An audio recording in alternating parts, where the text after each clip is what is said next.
আজকে অনেক দিন পরে বাইরে বের হলাম কাজ শেষ করে বিকাল ৫টা বাজে কিন্তু আজকে কাজ শেষ হয়ে গেছে। আমি কই তাহলে একটু রেল লাইন দিয়ে ঘুরে আসি। তো আমি যেই রেল লাইন দিয়ে ঘুরতে যাইতেছি সামনে আমি কিছুদিন আগে ওইখানে দেখলাম যে অনেক বাঙালি ভাই থাকে ওইখানে সবজি চাষ করছে। তো ওদিনকে আর মোবাইল নিয়ে যাইনি সাথে সেজন্য আরকি আপনাদেরকে ভিডিও করে দেখাইতে পারিনি। তো এখান থেকে মোটামুটি ৫-৬ মিনিটের রেল লাইন দিয়ে হাঁটলে কিন্তু দেখা যায়। আর বাইরের ওয়েদারটা কিন্তু অনেক ভালো। চারপাশে ঘাস আর ঘাস। আর উঁচু বিল্ডিং কিন্তু অনেক কিছুই আছে। তো বিদেশ সবার জন্যই কিন্তু দেখা যায় স্বপ্নের একটা বিদেশ হয়ে থাকে। কিন্তু আমার ক্ষেত্রে কিন্তু ভিন্নটা। তো বিগত ৫-৬ মাস ধরে আসছি তেমন একটা কাজ নাই। আর পরিবারেও তেমন একটা টাকা দিতে পারি না। তো মন মানসিকতা কোনো দিক দিয়ে ভালো না। তো চিন্তা ভাবনা করছি যে দেশে চলে যাবো। সেটা আপনাদেরকে আগেও বলছি যে আমার কিছু প্রবলেম আছে। প্রবলেমগুলো ঠিক হলে আসলেই চলে যাবো।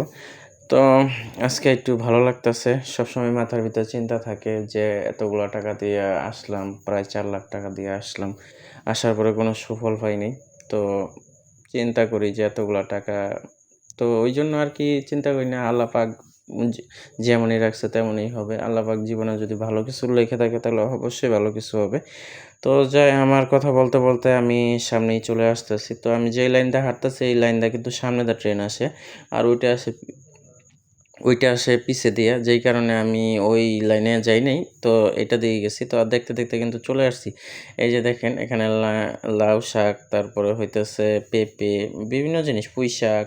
তো সব ধরনের কিন্তু তরকারি এখানে করছে। যে রেল লাইনের যে জায়গাগুলো আছে, এই জায়গাগুলোর সাইড দিয়া পাথর আছে। পাথরের মাটিগুলা সরাইয়া তারপরে কিন্তু তারা করছে। তো ভিতরে তারা থাকে, ভিতরে ওয়ার্কশপে তারা কাজ করে। তো আমি ভাবলাম যে না ভিডিওটা একটু করি। তার মধ্যে নিজেরও ভালো লাগে। হঠাৎ করে একটু বাহিরে বের হলে কিন্তু নিজের কাছেও কিন্তু অনেক ভালো লাগে। তো অনেকদিন পরেই বের হইছি। তো আমি বেশি একটা বের হই না। যেই কারণে আরকি বিভিন্ন ধরনের ভিডিও শুট করতে পারি না।